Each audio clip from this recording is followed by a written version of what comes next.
to your business in the next 12 months? What's the biggest risk to your business in the next 12 months?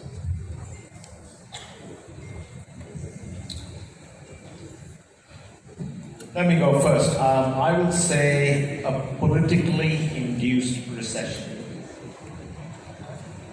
And how likely? I personally think that the likelihood is very low, but it definitely is on the horizon, given all the political challenges that we are seeing around the world today. Point of information. This morning, Iceland, which last year had the second biggest growth in the world in tourism, has just gone into recession. Why? Their major low-cost airline went bankrupt. It lost 25% of the market, and the whole country, which is only 350,000 people, but the whole country has gone into recession as a direct result of that. I got asked this question last year at ITB in Berlin, and I don't know why, but one of the projects I put up I doubted about, was a picture of an aeroplane. It happened to be a picture of a 737 MAX. The effect that the 737 MAX has had on the travel industry is huge, and completely wasn't on the horizon at all this time last year. But so I think, but that's tourism for you. We never know what's happening tomorrow. Airbnb, what's your worry? I'm sorry, it's academics always ask you for the worry and they never ask you for the positive thing. I can tell you what we're most excited about now. It's a business question and a policy question. So I tend to agree with Rajiv.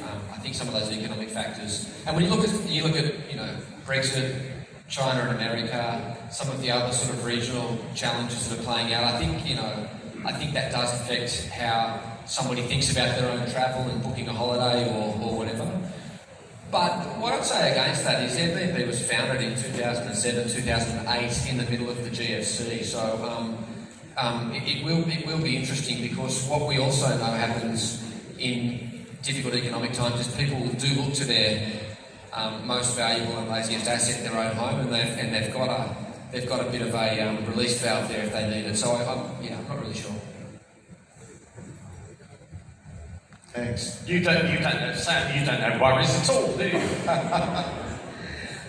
Well, I believe what President mentioned is really, if you see the global scenario today, it's really politically motivated, which has affected many industries, especially those in trades. The biggest challenge now today is that everybody is affected because of the US-China trade war. And hostility in many areas too, which for the purpose of tourism, hostility in many areas too has actually caused the travelers to rethink on the destination. And the next very important thing is the financial crisis has not been really over. I still do believe there are a lot of travelers. The figure will increase, and that is why you need to have a lot of choices, and what the destination is marketing. I always believe tourism is all about culture and what they call this heritage. Culture and heritage is the main thing, because we would like to experience something which is out of what we have been living to understand the world better. And the added value will probably, like what President mentioned about Marriott, different level of guest, lifestyle. We talk about millennials. Millennials today, I tell you, they spend without thinking, many of them. What they want is lifestyle. That's what I see. And they want to see lifestyle. So, on the political side, it's basically what Razia mentioned. It is very true, and it's actually caused a lot of turbulence in the trade. Thank you. Thanks, Sam.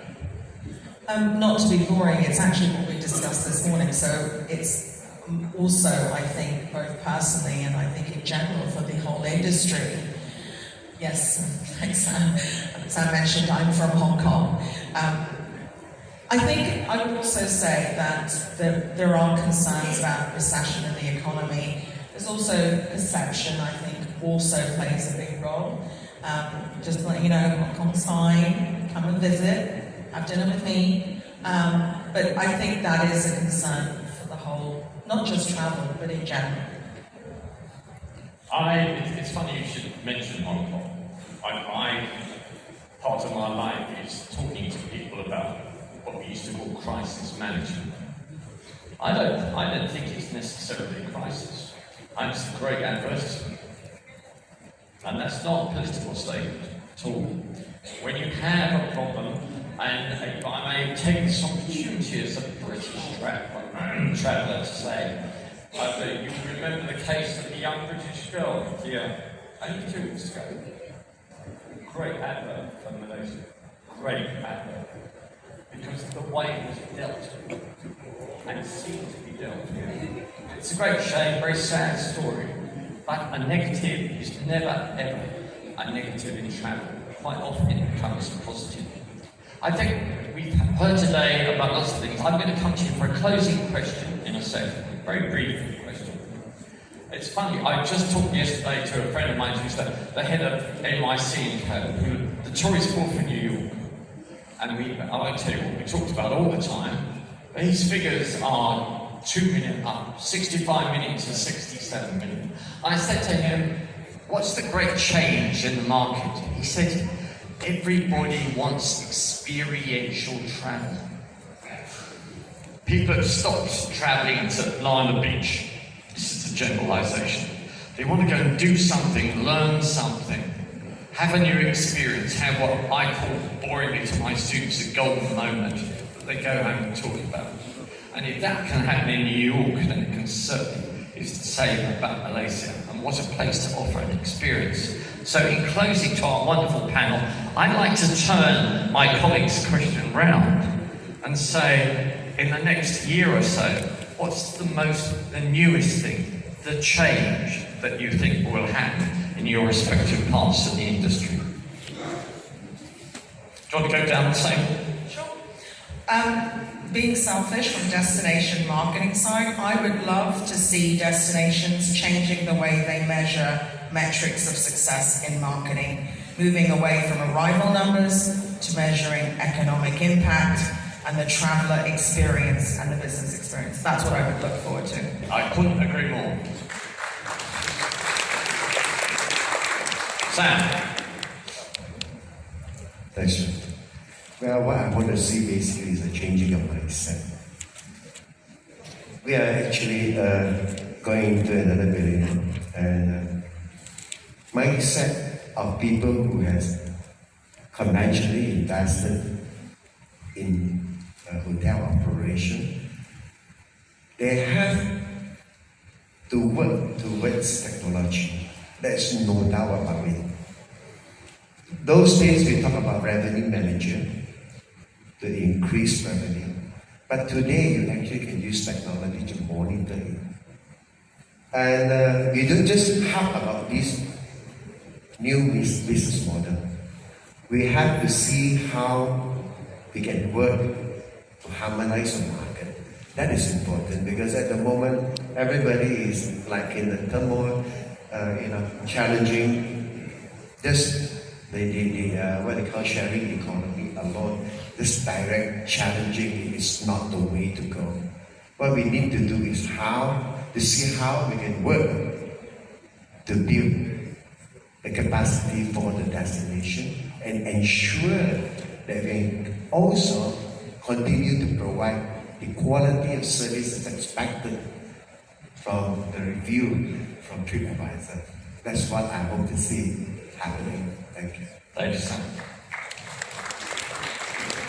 Thanks, Sam. Thanks, John. And seeing as this is my last time to speak, I just want to thank the organisers once again for the opportunity to be here.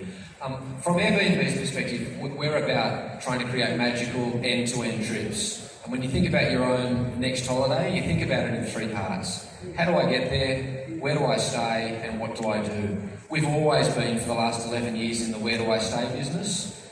I talked before about experiences. What do I do when I'm there? And we've recently put on the former CEO of Virgin America, who's heading up our transport business. And we're now thinking about how do I get there and how do I get back home? So I think that's the next exciting thing in our world.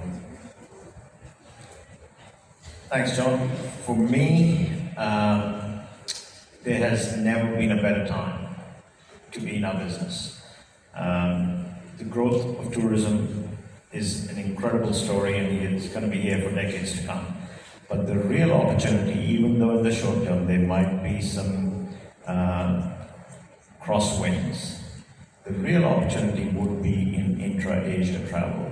I can tell you only 10 years ago, when we looked at our business model, most of our customers would either come from overseas or from faraway destinations.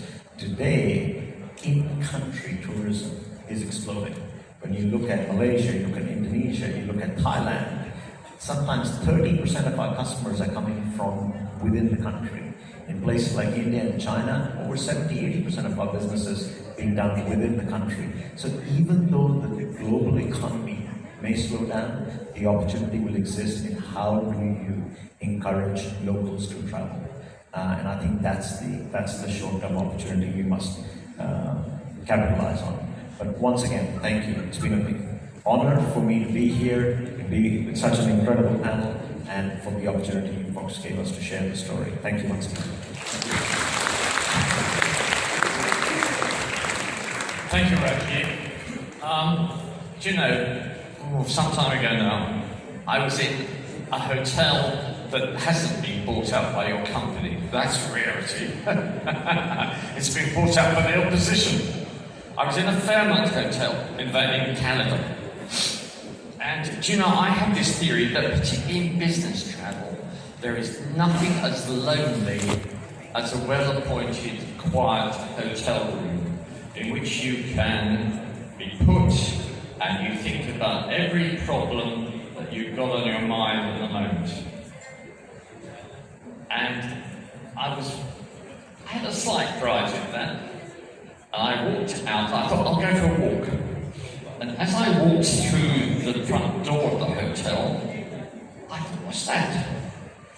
And it was a dog. A black lab dog. Just sitting there by the front door. And I said to the doorman, because the doorman and concierges always tell you the truth about the hotel. And I said, whose dog's that? And they said, it's yours. I said, no, I came from Britain, I'm not, oh no, I can't carry animals. They said, no, it's yours. It's yours because you can take it for a walk. And it's lovely. It knows all the bars in the whole quarter. Please don't feed it biscuits, but it will stop for children and ice cream. Wonderful, wonderful. That is when tourism becomes hospitality. And I think we've heard this morning that despite the diverse markets that have been reflected, at the end of the day, as Sam was pointing out, at the end of the day, it's not capital that matters, it's not room occupancy, it's not all these worries that hoteliers have all the time. What matters is you and your guest. That relationship. You get that relationship right in good times and bad, they will come back. And students, you need to learn that the key to good tourism is return business. So I'd like to return to my thanks. Do you know, over 2.5 hours ago, we stood in this room outside saying, oh, good heavens, we've got 2.5 hours to fill, and there's only 4 of us. Well, I think it justified the occupancy of 2.5 hours. And I'd like to thank, much more than I normally thank, all of you for taking part, and for taking part in such an active and constructive way.